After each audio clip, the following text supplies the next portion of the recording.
kadangi labai gražus oras, biški saulutė, biški vėjelis. Panorėjau į muziejų ateiti. Čia kažkokia dvasia labai gera to muziejaus. 16 amžiaus namai. Gal net ir ankstesni.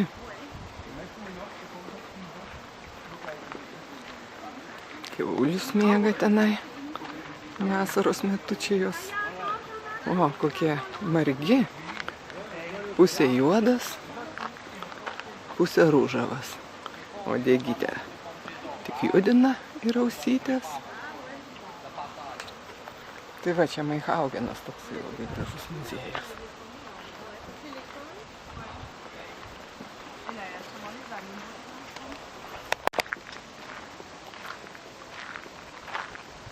Čia Norvegijoje karų nebuvo, tai daug tokių medinių bažnyčių yra išlikę.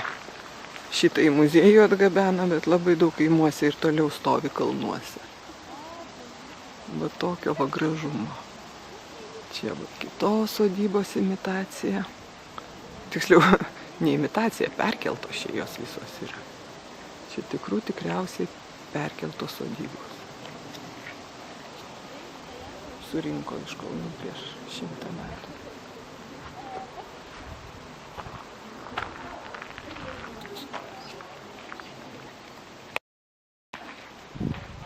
Va, labai gražus namukas. Pastatytas 16 amžiui. Perstatytas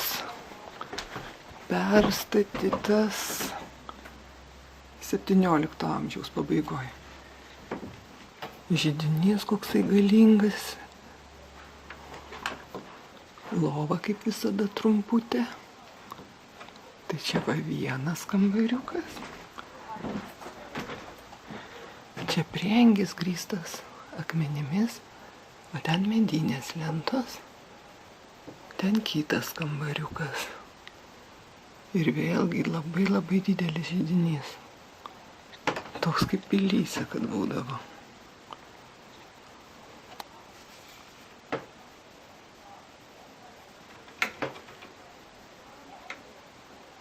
Labai gražu.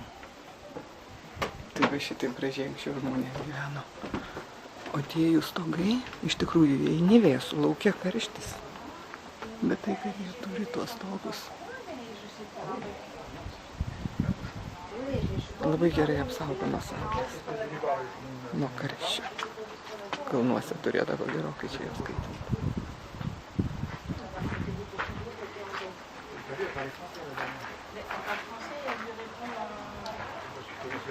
O, kokia graži sodybėlė. O čia va iš išorės tas namukas, kurį aš rodžiau. Kur vienas didelis kambarys, mažutis ir priengis su dideliu židiniu. Tai va 2 kaminai. Vienas tas priengio, kitas kambario. Ir va kaip gražiai jie perkelė daug namukų. Čia irgi kažkoks su 2 židiniais. Akmeninis turbūt nuo viršaus kalnų nuimtas. Kas čia iš viso yra. Kalvė, smėja. Kalvė.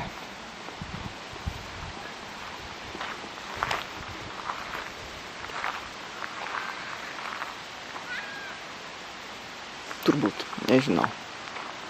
Čia va koksai grožis. Tokios sodybėlės kalnuose išsimėčiusios, va.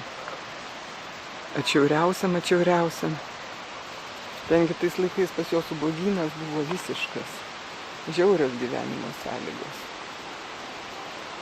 Tai va. Kaip jie sugebėdavo išgyventi kalnuose su gerais statiniais. Aukštai kalnuose vasaros metu turėdavo jie ganyklas ir ten tiesiog visą vasarą aukščiausiai kalnuose gyvendavo kokia moteriškė, kur melžia karves visą vasarą. Ir viso kaimo karves suvesdavo arba ūkio. Tai čia atstatė, perkelė iš tų kalnų sodybų. Gražus vaizdas. Labai gražus. Ir dar, va, jų stogai. Arba ten su žolė ant viršaus, arba va tokia akmens, kurį jie šiferiu vadina. Luitai. Labai gražiai prigula vienas prie kito. Mačiau daug bažnyčių stogų iš tokių padaryta. Ir net bažnyčių sienos kai kur. Akmuo taip gerai skylantis. Ir va visas stogas perdengtas. Ir šičia. Patogiai žmonės naudojo. Žvejų namelis. Šitas gana didelis. Iš gerų rąstų. Iš Vogo atvežtas. Vogo. Čia gerokai šiauriau į kalnus. Gerai turėjo va žydinį išsimūrijęs. Ir aukščio neblogo. Atvažiuodavo savo žvejoti ir gyvendavo žmogelis. O tenai jų kapelė. Bažnyčia. Žvejų bažnytėlė. Tai čia taip pristatyta, prirodyta, kokie čia žvejų namukai ten palei visokius ežerus būdavo. Bet įdomiausia tai, kad jie net turėdavo bažnytėlę. Tai reikia tik įsivaizduoti. Išvažiuoja žmonės žvejoti ir rūpinasi dvasiniais reikalais, ne tik pilvu. Va, čia bažnytėlės vidus. Biški aukšta, altorėlis padarytas, paprasta, bet labai gražu, tvirta, iš rąstų. Labai gražiai padaryta.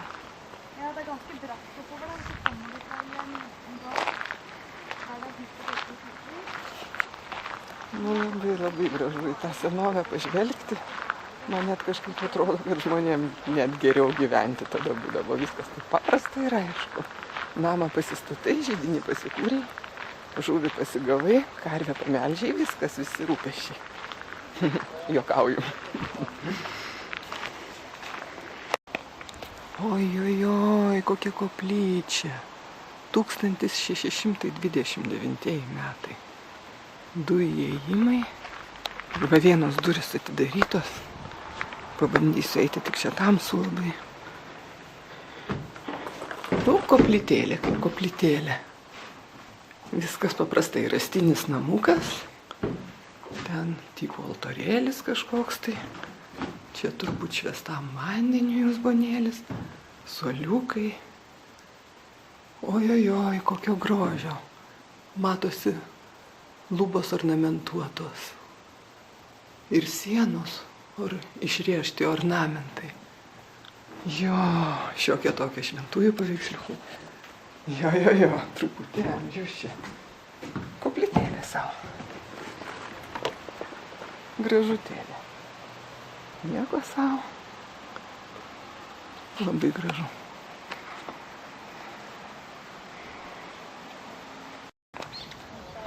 Na, štai ir apėjau visą muziejų. Dar kartą parodau gražiuosius vaizdus, tvenkinys, ten. Matai jų gražiųjų bažnyčią iš arčiau. Tai va, koks tai gražus Braunas. Ypatingai gerai čia gražią saulėtą dieną pasivaikščioti. Tikrai malonu. Tikrai. Rekomenduoju.